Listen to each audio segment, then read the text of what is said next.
Very good morning to you if you're just joining us. Well, transformation in the banking industry is in the spotlight following the news of ABSA Group CEO Daniel Minele stepping down from his role. Minele had just been in the position for about 16 months. The bank cited a lack of shared vision on the organization's transformation culture for his exit. I'm joined now by the president of the Association of Black Securities and Investment Professionals, Polo Leteka, who talks to us from Johannesburg. Ms. Leteka, thank you very much for your time. So in your article that was published on the Business Day yesterday, you say that a lack of succession planning and executive support is your diagnosis of what is the problem with ABSA. Who should take responsibility? Good morning, Toli. The board, of course. The board has got a fiduciary responsibility to take care of the affairs of the bank. They have to make sure that the bank is properly resourced. There's a clear strategy. You've got the capability to execute it. And you deliver results. That's the role of the board. So if we see this level of lack of planning, lack of clear pipeline development, the buck stops with the board. And what does taking responsibility mean in practical terms? Well, it means that they have a duty or they have a job to do, and if you are employed to do a job and you're not doing it, in normal circumstances you are let go, or you let yourself go if you realize that you are not delivering on what you are required to deliver on. Are you suggesting that Wendy Lucas Bull should bite the bullet? I'm recommending that she should do the right thing under the circumstances, whatever the right thing is. I don't know what a KPI document says, but I imagine that stability at an executive management level would be one of the key KPIs. Okay. So she suggests, and she's been quoted widely since the announcement yesterday of Minele's departure, she's quoted as saying they feared losing talent, quote unquote. Do you go along with that, and what should we make of that statement? Well, it sounds like a case of the tail wagging the dog. I was quite surprised to hear that the board said, well, the executives are saying this, and because the executives are saying this, we will then let the CEO go. Mm-hmm. I would have expected the board to firstly be very supportive of the CEO, and to the extent that the executive does not work with the CEO, or even I could go as far as saying that is doing everything in their power to sabotage whatever it is the CEO is doing. The CEO should really be given the right and the space to make the necessary changes within his executive team so that he can be surrounded by the right people. This, of course, assumes that we all believe that Daniel knows what he's doing, right? So if we assume that the board was correct in the recruitment process and the selection outcome of that process, which we are told was a fairly robust process. We are told that they waited for almost 12 months for him to come to join the bank, and there was general acceptance or belief that this is probably one of the best people to take on the role of the CEO of this bank. Sure. So assuming he is competent, then surely he should be competent enough to say, well, this is my executive team, they don't like me for whatever reason, I need to make these changes so that I can execute on what I need to execute on. For the decision to come from the executive, jump the CEO, go to the board, and then the board in turn then comes back and says, sorry, CEO, the executives don't like you. I think there's something fundamentally quite concerning about that. It doesn't sound right to me. Well, take us deeper then into what your assumptions are of what exactly is going on. 15 months, or should we say 16 months into the job, was he given enough time for his strategy to take hold, or was this the nub of the issue? Well, I mean, 15 months for one of the largest institutions in South Africa and on the continent, one of the most important institutions, highly regulated, parachuting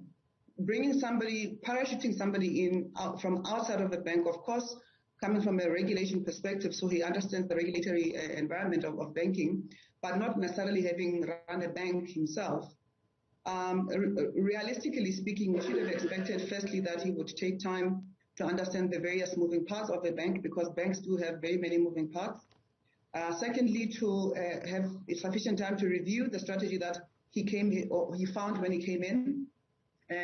Also, of course, bearing in mind that shortly after he started, we were hit by the COVID virus, which also meant that every institution had to relook at their strategy differently and see what adjustments needed to be made very quickly, but also in his particular instance, not only changing the immediate situation or the immediate strategy that needed to be implemented within the context of COVID, but importantly, as the new CEO, I would imagine that he would have needed time to reflect on the strategy he found, not necessarily throw it out, but study it and understand its relevance for the future of the bank as he sees the future of the bank and make the necessary adjustments. Yeah. Now, can you do all of that successfully in 15 months and implement it? I don't think it is possible for anybody, no matter how much of a superhuman being you can be, to have been able to do that in 15 months.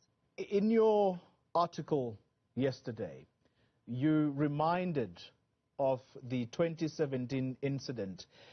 This is when a group of black professionals, these are your words, a group of black professionals staged a walkout after an announcement was made that Pagamani Hadebe, at the time, who was expected to get the position of CEO in one of ABSA's divisions, it was announced that he didn't make it, and actually he was leaving. Why is it important for us to reflect on that incident at a time like this? It just really shows that there is a storyline and it's consistent, that for whatever reason, there doesn't seem to be either support for transformation where it matters. So if you were to look at their scorecards, of course, you will see very good scorings of representation of black people.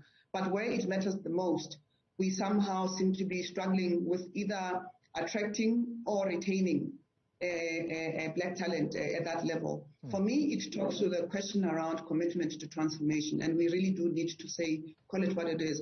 I think it is a lack of commitment to transformation. Counterparts within the financial services sector, and I will not name names, have been able to attract black talent, have been able to groom, most importantly, they've been able to very deliberately groom a pipeline of black talent.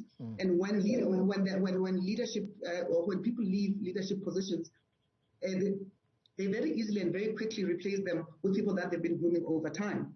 So ABSA has consistently not been able to retain their black talent. And they have consistently not been able to demonstrate to us what it is that they are doing towards grooming. You know, this morning I was talking to somebody now saying, when I think about who is going to replace Daniel within ABSA, I fail to come up with any faces or names. Yeah.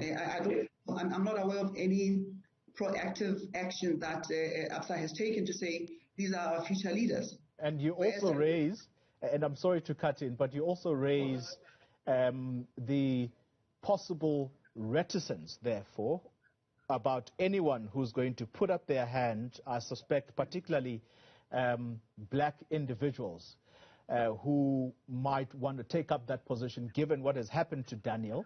They might be reticent. But I want to phrase the next question based on what you also said in that article, and that is that you said assessing an organization's prospects requires an interrogation of the leadership pipeline among other variables. Now, here's the question.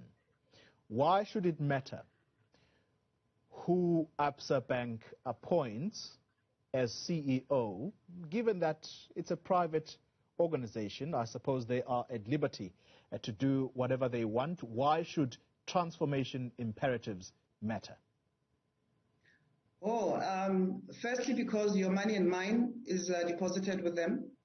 Secondly, because our pension funds are invested in them, so we own them. I think we shouldn't forget that.